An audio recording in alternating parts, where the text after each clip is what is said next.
दोस्तों, मैं हैरिस सुल्तान हूं। मुझे लगता है हम पश्चिमी देशों में रहने वाले मुस्लिम साथियों से समझौता कर सकते हैं। ऑस्ट्रेलिया में मुस्लिम कह रहे हैं, कृपया इसे कट्टरपंथी इस्लाम न कहें, सिर्फ इस्लाम कहें। मैं सहमत हूं। ऐसा क्यों हुआ? क्योंकि हाल ही में हमारे पूर्व ऑस्ट्रेलियाई इतिहास के दूसरे सबसे खराब प्रधानमंत्री स्कॉट मॉरिसन, जो लेबर पार्टी से नहीं थे, वे लिबरल पार्टी से थे, उन्होंने ये कहा। बॉन्डी आतंकवादी हमलों में कट्टरपंथी उग्रवादी इस्लाम की विशेष संलिप्तता को देखते हुए ऑस्ट्रेलिया की प्रतिक्रिया को इस मुद्दे पर स्पष्ट और विशेष ध्यान देना चाहिए। और मैं सिर्फ आप्रवासन की बात नहीं कर रहा हूं। शिक्षण पारदर्शी हो और अंग्रेजी अनुवाद मिले। बिल्कुल ठीक। धार्मिक नेताओं को राजनीतिक इस्लाम और उन आंदोलनों को अस्वीकार कर अनुयायियों को इनके बारे में चेतावनी देनी चाहिए जो आस्था का इस्तेमाल शक्ति के लिए करते हैं। 14 दिसंबर के बाद ऑस्ट्रेलिया में यहूदी विरोधी भावना रोकने के सभी विकल्प खुले हों। इसमें ऑस्ट्रेलिया में इस्लाम और उसका पालन कैसे होता है शामिल है। तो बॉन्डी आतंकी हमले के बाद जो कट्टरपंथ से प्रेरित था, ओह नहीं, माफ कीजिए, मुसलमान कहते हैं इसे कट्टरपंथी नहीं, सिर्फ इस्लाम कहें, तो अब मैं भी इसे इस्लाम कहूंगा। अरे ये उनकी मांग है, लेकिन ये लोग समझते नहीं हैं। कट्टरपंथी इस्लाम, बुनियादी इस्लाम, चरमपंथी इस्लाम जैसे शब्द असल में मुसलमानों और इस्लाम को बचाने के लिए बनाए गए हैं। बुनियादी इस्लाम की समस्या इस्लाम की बुनियादें ही हैं। ठीक है, यह इस्लाम है, चाहे आपको पसंद हो या न हो। जो मुसलमान चरमपंथी नहीं हैं, वो इसलिए नहीं कि वे चरमपंथी नहीं हैं, बल्कि इसलिए क्योंकि उन्हें इस्लाम के बारे में कुछ पता नहीं है। वे सच्चे मुसलमान नहीं हैं। देखिए, यह लेख द ऑस्ट्रेलियन में प्रकाशित हुआ था, जो एक काफ़ी सम्मानित ऑस्ट्रेलियाई अखबार है। इमाम कह रहे हैं कट्टर या चरमपंथी इस्लाम कहना बंद करें। शीर्ष इमाम ने यह मांग स्कॉट मॉरिसन की मुस्लिम सुधार अपील के बाद की। उन्होंने एक लंबा पत्र लिखा। मैं आपको बोर नहीं करूंगा। यह लेबनानी मुस्लिम एसोसिएशन से है। हमारी सलाह असफल प्रधानमंत्री स्कॉट मॉरिसन को, क्योंकि उन्होंने कहा कि कट्टरपंथी या राजनीतिक इस्लाम पर कुछ करना चाहिए। मैं सहमत हूं। वे हमारे वर्तमान प्रधानमंत्री पर दबाव डाल रहे हैं, जो ऑस्ट्रेलिया के सबसे खराब प्रधानमंत्री हैं, एंथनी अल्बनीजी। वे कह रहे हैं कि आपको हाल ही में लागू किए गए, जल्दी पास किए गए घृणा भाषण कानूनों को स्कॉट मॉरिसन पर लागू करना चाहिए और आपको स्कॉट मॉरिसन को गिरफ्तार करना चाहिए। यह सब एक तमाशा है दोस्तों, यह सच में एक तमाशा है। अब मैं इसे अमेरिका में अपने पसंदीदा सीनेटर रैंडी फाइन के पास ले जाना चाहता हूं। उन्होंने अभी अभी इस्लाम पर तीखा हमला किया है। सुनिए। सोमवार सुबह अपने सामान्य विमान में वॉशिंगटन जाने के बजाय मैं फ्लोरिडा की एक अदालत में जाऊंगा, जहां मेरा बयान लिया जाएगा एक आपराधिक मामले में उस आदमी के खिलाफ जिसने मुझे और मेरे परिवार को जान से मारने की धमकी दी थी। कहा था, मुझे पता है तुम कहां रहते हो, मैं तुम्हें मारने आ रहा हूं, मैं तुम्हारे बच्चों को तुम्हारे सामने मार डालूंगा। उसने मुझे ये जान से मारने की धमकियां क्यों भेजी? वह तीसरा व्यक्ति है जिसने ऐसा किया। उसने विदेश में रहते हुए मुझे धमकियां भेजी और जब वह अमेरिका आया तो कस्टम्स ने उसे गिरफ्तार कर लिया। उसने सिर्फ इसलिए धमकियां दी क्योंकि मैंने एक साधारण बयान दिया था। अगर आप किसी को चिल्लाते हुए सुने यीशु की स्तुति हो तो आमतौर पर आप मुस्कुरा देंगे। अगर आप किसी को बरूच हाशेम कहते सुने तो डरे नहीं, भले ही आपको इसका मतलब न पता हो। अगर कोई कमरे में अल्लाहू अकबर चिल्लाए तो हम सब छुपने लगेंगे। और एक जोरदार धमाका। अब इस सज्जन का बहाना उसकी दलील होगी। मेरे धर्म में मुझे काफिर के खिलाफ जाने का अधिकार है। कुछ लोग सोचेंगे कि यह पागलपन है, लेकिन ऐसा पहले भी हुआ है। टेक्सास में कुछ मुस्लिम बच्चों ने एक चर्च में तोड़फोड़ कर उस पर संदेश लिखे थे। नागरिक अधिकार समूह, जो टेक्सास के मुख्यधारा मुसलमानों का प्रतिनिधित्व करता है, कहता है कि यह उनका प्रथम संशोधन के तहत अधिकार है, क्योंकि वे धर्म का पालन कर रहे थे। क्या हम मस्जिद के सामने बेकन और सूअर का सिर फेंक कर कह सकते हैं कि हम अपने धर्म का पालन कर रहे हैं? अगर मैं सहकर्मियों से कहूं, हमें डरना नहीं चाहिए। कट्टरपंथी इस्लाम, इस्लामिस्ट जैसे शब्दों का प्रयोग बंद करें। यह मुख्यधारा का इस्लाम है, हम इसे गलत समझ रहे हैं।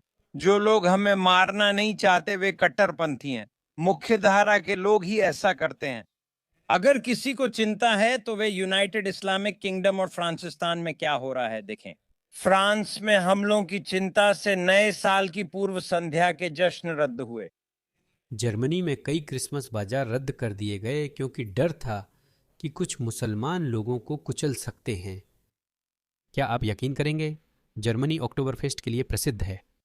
क्रिसमस बाजार, शायद यह कुछ ज्यादा हो गया। यह प्रयोग जिसमें सैकड़ों हजार मुसलमानों को, आम मुसलमानों को, ठीक है ये आम मुसलमान हैं, आपके देशों में लाया गया। यह आपकी संस्कृति, आपके इतिहास, आपकी पहचान, आपके जीने के तरीके को बदल रहा है और वे अभी भी इससे खुश नहीं हैं। स्पेन ने 5 लाख अवैध प्रवासियों को वैध किया, जिनमें अधिकतर उत्तरी अफ्रीका, सीरिया, मध्य पूर्व से हैं। वे क्या करने वाले हैं? हे भगवान, मुझे कोई अंदाजा नहीं है। मेरी वीडियोस को स्पेनिश में भी डब किया जाता है और मेरा एक अच्छा खासा बढ़ता हुआ स्पेनिश चैनल है। और मैं स्पेनिश लोगों की कुछ टिप्पणियां पढ़ रहा था कि ओह भगवान, ऐसा लगता है जैसे पूरा देश उदास है। आपके पास ये पागल जागरूक वामपंथी सनकी लोग हैं जो ये नए नए प्रयोग कर रहे हैं, जबकि आम लोग या तो चुप हैं या वे बस उदास हैं और उन्हें समझ नहीं आ रहा कि क्या करें। इसीलिए मैं मानता हूं कि अमेरिका की रक्षा जरूरी है। मुझे एक एहसास हो रहा है दोस्तों, मुझे एक एहसास हो रहा है, एक बहुत दूर के भविष्य में नहीं, और मैं बात कर रहा हूं शायद, मुझे नहीं पता, 10, 15, 20 साल की। हमें शायद यूरोप को आज़ाद कराने के लिए संयुक्त राज्य अमेरिका की ज़रूरत पड़ सकती है, क्योंकि हम देखेंगे कि और भी ज़्यादा गोरे यूरोपीय लोग यूरोप छोड़कर अमेरिका जाएंगे और ये अमेरिका के लिए अच्छा होगा। अमेरिका को फिर से पश्चिमी सभ्य, शिक्षित और सांस्कृतिक रूप से समान प्रवासियों की नई लहर मिलेगी, जैसे 19वीं सदी के अंत और 20वीं सदी की शुरुआत में मिली थी, जो अमेरिकी बन जाएंगे। और वे अपने देश वापस पाना चाहेंगे क्योंकि इन देशों पर तीसरी दुनिया के प्रवासी और मुसलमान शासन करेंगे और जाहिर है वे अमेरिका से नफरत करेंगे। जैसा कि आप पहले से जानते हैं, वे अमेरिका से नफरत करते हैं और सिर्फ अमेरिका से ही नहीं, वे और भी बहुत कुछ से नफरत करते हैं। दोस्तों, वे पश्चिमी सभ्यता से नफरत करते हैं। मैं धार्मिक व्यक्ति नहीं हूं, मैं इसे पश्चिमी सभ्यता के रूप में देखता हूं और मैं इसे जितना जोर देकर कहूं उतना कम है। कुछ और भी अद्भुत सभ्यताएं हैं, जैसे जापानी सभ्यता, दक्षिण कोरियाई सभ्यता, आपके पास दक्षिण एशियाई सभ्यताएं भी हैं। दुनिया भर में अद्भुत सभ्यताएं हैं, लेकिन पश्चिमी सभ्यता मानवता की चरम सीमा है। पश्चिमी सभ्यता ने जो भी हासिल किया, हम जो कुछ भी इस्तेमाल करते हैं, वह उन्हीं के आविष्कार हैं। इसीलिए इसे बचाना जरूरी है। अमेरिका और यूके इसके आखिरी किले हैं। अब वे इंग्लैंड के ग्रामीण इलाकों की ओर बढ़ रहे हैं और कह रहे हैं कि ये इलाका बहुत सफ़ेद है। वे यूरोप को डिवाइड कर रहे हैं। क्या आप सोच सकते हैं अगर कोई कहे कि हमें अफ्रीका को डी ब्लैक करना है, मध्य पूर्व और दक्षिण एशिया को डी ब्राउन बनाना है? क्या आप इसकी कल्पना कर सकते हैं? कोई भी ऐसा नहीं कहेगा क्योंकि वे लोग ऐसा नहीं कह रहे हैं। कोई भी ब्राउन व्यक्ति यह नहीं कह रहा कि हमें खुद को खत्म करना है और अपनी जगह गोरे लोगों या काले लोगों या किसी और से बदलना है। दुख की बात है कि यूरोप में वामपंथी वोक गोरे लोग खुद ऐसा कह रहे हैं। मैंने कल आपको उस पागल स्पेनिश महिला का वीडियो सुनाया था, शायद फिर जोड़ दूं, सुनिए। मैं उन प्रवासियों से कहना चाहती हूँ जिन्हें सामाजिक रूप से ब्रेन वॉश किया गया है, कृपया हमें इतने फांसीवाद के साथ अकेला न छोड़ें। और हाँ, बिल्कुल, हम चाहते हैं कि वे वोट करें। हाँ, बिल्कुल, हमने कागजात ले लिए हैं, अब नियमितीकरण हो गया है। अब हम नागरिकता या कानून बदलने के लिए जा रहे हैं ताकि वे वोट कर सकें। बिल्कुल, उम्मीद है कि रिप्लेसमेंट थ्योरी। मैं आशा करती हूँ कि हम फांसीवादियों और नस्लवादियों को पूरी तरह हटा सकें। यह देश प्रवासी और मेहनतकश लोगों के साथ है। बिल्कुल, मैं सच में चाहती हूँ कि यहाँ रिप्लेसमेंट हो, फांसीवादियों का रिप्लेसमेंट, नस्लवादियों का रिप्लेसमेंट, फ्री लोडर्स का रिप्लेसमेंट, और हम ये इस देश के मेहनतकश लोगों के साथ कर सकते हैं। कोई फर्क नहीं पड़ता आपकी त्वचा का रंग क्या है, चाहे आप चीनी हो या अश्वेत। मरोना देश भर में सभी महिला सहकर्मियों के साथ। खैर, चलिए सीनेटर रैंडी फाइन को खत्म करते हैं। संयुक्त इस्लामिक किंगडम में संसद में चचेरे भाई बहन की शादी की वैधता पर बहस हो रही है। दुनिया में 57 देश हैं जहां आप शरिया के तहत रह सकते हैं। अपने सहयोगियों के साथ मिलकर हम ये सुनिश्चित करेंगे कि यह देश नंबर 58 न बने। यह बहुत भयानक है। यूनाइटेड किंगडम में वे बहस नहीं कर रहे, बस इसे वैध करने का मौका ढूंढ रहे हैं, क्योंकि राजनीतिक अभिजात वर्ग मानता है कि मुस्लिम वोटरों को खुश करने के लिए उन्हें चचेरे भाई की शादी को वैध बनाना होगा, जिसका मतलब है और भी अधिक मानसिक रूप से विकलांग बच्चे। अमेरिका में मेरे प्यारे अमेरिकियों, मैं बार बार चेतावनी देता हूं, चाहे पसंद हो या न हो, इस्लाम आपके पास आ रहा है। सद्दाम सलीम वर्जीनिया के सीनेटर हैं। मुस्लिम विधायक वहां इस्लामोफोबिया को अपराध घोषित करने की कोशिश कर रहे हैं। वहीं वर्जीनिया ने मुस्लिम लेफ्टिनेंट गवर्नर भी चुना। मिलिए सद्दाम असलान सलीम से, जो बंगाली मुस्लिम, डेमोक्रेट और बांग्लादेश से पहले पीढ़ी के प्रवासी हैं, जिन्हें 2023 में वर्जीनिया सीनेट के 37वें जिले का प्रतिनिधि चुना गया। जनवरी 2026 में सलीम ने सेनेट बिल 624 पेश किया, जो वर्जीनिया के असॉल्ट और बैटरी कानून में इस्लामोफोबिया की परिभाषा जोड़ने का प्रस्ताव है। तो इसका मतलब क्या है? यह इस्लामोफोबिया को द्वेष, पक्षपात या घृणा मानता है। ठीक है, अब इसे हमला और मारपीट के आरोपों में शामिल किया गया है, जो इस्लाम या मुसलमानों के प्रति द्वेषपूर्ण पक्षपात या घृणा को दर्शाता है। देखिए, यह कितना चालाकी से किया गया है। अगर आप कहते हैं कि मुझे इस्लाम से नफरत है, तो आप पर हमला और मारपीट के आरोप लग सकते हैं। इसे देखो, क्या आप इसे पढ़ना चाहते हैं? वहां लो, इस्लाम या मुसलमानों के प्रति नफरत। अमेरिका को क्या हो गया? आजादी की धरती। ये आ रहा है। आप बैठ सकते हैं, देख सकते हैं या अनदेखा कर सकते हैं। कह सकते हैं कि हमारे पास हथियार हैं, ये हमारे पास नहीं आएगा। लेकिन इसे इतनी दूर क्यों जाने देना? राष्ट्रपति ट्रंप मजबूत हैं, जानते हैं, लेकिन कुछ नहीं कर सकते।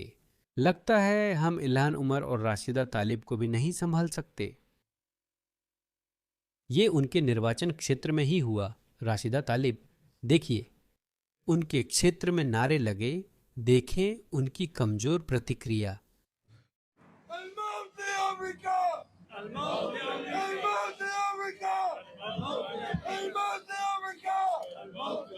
अच्छा नहीं लगा। मेयर और व्हाइट हाउस ने निंदा की, पर कांग्रेस वुमन राशिदा तलीब का क्या? उन्होंने इसका जश्न मनाया। उन्हें यह बहुत पसंद है। वे यही चाहते हैं। वे अमेरिका से नफरत करते हैं। मैं आपको बता रहा हूं, वे सब अमेरिका से नफरत करते हैं। ये सिर्फ अमेरिका की बात नहीं है। आपने देखा है कि फ्रांस, जर्मनी में क्या हो रहा है। वे पश्चिमी सभ्यता से नफरत करते हैं। आपके बारे में हर चीज से वे उससे नफरत करते हैं। मैं ये जानता हूं। मैं पहले मुसलमान था और अमेरिका से नफरत करता था, खासकर अफगानिस्तान पर हमले के कारण। मैं था। क्यों देखें, ये कैसी गुंडागर्दी है। कहीं भी बम क्यों गिरा सकते हैं। खैर, जब मैं बड़ा हुआ तो मुझे एहसास हुआ, मैंने समझा कि सभ्यताओं के अलग अलग स्तर होते हैं। अगर आप एक वेस्टर्नर हैं, अगर आप पश्चिम में रहते हैं और पश्चिम में रहने के फायदे उठाते हैं, तो आपको समझना होगा कि पश्चिम इतना महान क्यों है। पश्चिमी सभ्यता बेहतर क्यों मानी जाती है। इसका कारण इसके विशेष मूल्य और सिद्धांत हैं, जो वास्तव में बुरे नहीं हैं। असल में मैं ज़्यादातर अमेरिकियों से ज़्यादा सख्त हूँ। मैं कहता हूँ कि अमेरिकी ताकत को हमेशा बनाए रखना चाहिए और अमेरिकी ताकत का हमेशा इस्तेमाल होना चाहिए ताकि पश्चिमी मूल्य कायम रहें। ईरान की इस्लामी सरकार हमारे कट्टर दुश्मन है। वे अमेरिका को मौत कहते हैं, सबक सिखाने और बम गिराने की बात करते हैं। यहाँ तक कि उनके लोग भी उनसे नफरत करते हैं। उनके अपने लोग अमेरिका के साथ रहना चाहते हैं या वे पश्चिम के दोस्त बनना चाहते हैं, कुछ हद तक जापान और दक्षिण कोरिया की तरह। यह द्वितीय विश्व युद्ध के बाद पहली सफल शासन परिवर्तन कार्रवाई होगी। द्वितीय विश्व युद्ध के बाद शासन परिवर्तन से क्या हुआ देखें। जर्मनी करीब 70 साल बाद उसने राह खोदी। जबकि जापान, दक्षिण कोरिया आगे बढ़े, पर हम उत्तर कोरिया में शासन नहीं बदल पाए। देखिए उसकी हालत कितनी खराब हो गई। ईरान एक शानदार देश बनने जा रहा है, पश्चिम का दोस्त, लेकिन ये लोग इसे ऐसे नहीं देखते। इनके दिल में पश्चिम के लिए नफरत है। ये पश्चिम से नफरत करते हैं। बस सुनिए। शायद डियर बॉन्ड, क्या वो अपनी जनता के अमेरिका मुर्दाबाद नारे से ठीक है? फॉक्स बिजनेस संवाददाता हिलेरी वॉन एस्टर वॉच। कांग्रेसमैन तलीब, मैं फॉक्स न्यूज से बात नहीं करती। आपके जिले में एक रैली के दौरान लोग डेथ टू अमेरिका के नारे लगा रहे थे, क्या आप इसकी निंदा करती हैं? क्या आप फॉक्स न्यूज से बात नहीं करती? क्या आप डेथ टू अमेरिका नारों की निंदा करती हैं? मैं उन लोगों से बात नहीं करती जो नस्लवादी बातें करते हैं। आप डेथ टू अमेरिका के नारे की निंदा क्यों नहीं करती? जवाब देने से डर क्यों रही हैं? फॉक्स न्यूज सुनता नहीं है। मेरे समुदाय के खिलाफ नस्लवादी बातें करना ही फॉक्स न्यूज का काम है और मैं फॉक्स न्यूज से बात नहीं करती। क्या डेथ टू अमेरिका नस्लवादी है? डेथ टू अमेरिका कहना क्या नस्लवाद है? मैं आपके लोगों की नस्लवादी सोच की बात कर रही हूँ। आप लोग जानते हैं कि आप क्या करते हैं, आपको अच्छी तरह पता है। मुझे पता है कि आप कमाल की हैं, लेकिन आपको लोगों को इससे निपटना होगा। उसने कहा, अब तुम खुद ही संभालो। तुम लोग नस्लवादी बातें करते हो। मुझे ये कहने दो, औरत एक भयानक प्राणी है। वो उस देश की गद्दार है जिसने उसे सब कुछ दिया। वो इसे अंदर से तोड़ने का कोई मौका नहीं छोड़ रही। और मैं ऐसा कुछ नहीं कह रहा हूं जो बिल्कुल असंभव हो। जैसा कि सीनेटर रैंडी फाइन ने आपको यूनाइटेड किंगडम का उदाहरण दिया था, उन्होंने आपको सिर्फ एक उदाहरण दिया था। यह और भी बुरा है। पूरा यूरोप बिखर रहा है। मुझे ऑस्ट्रेलिया की भी चिंता है, वह भी बिखर सकता है। हमारे यहाँ इस्लाम और इस्लामवाद का प्रभाव बढ़ रहा है। मैंने उम्मीद नहीं छोड़ी है। मुझे नहीं लगता कि हम हारने वाले हैं।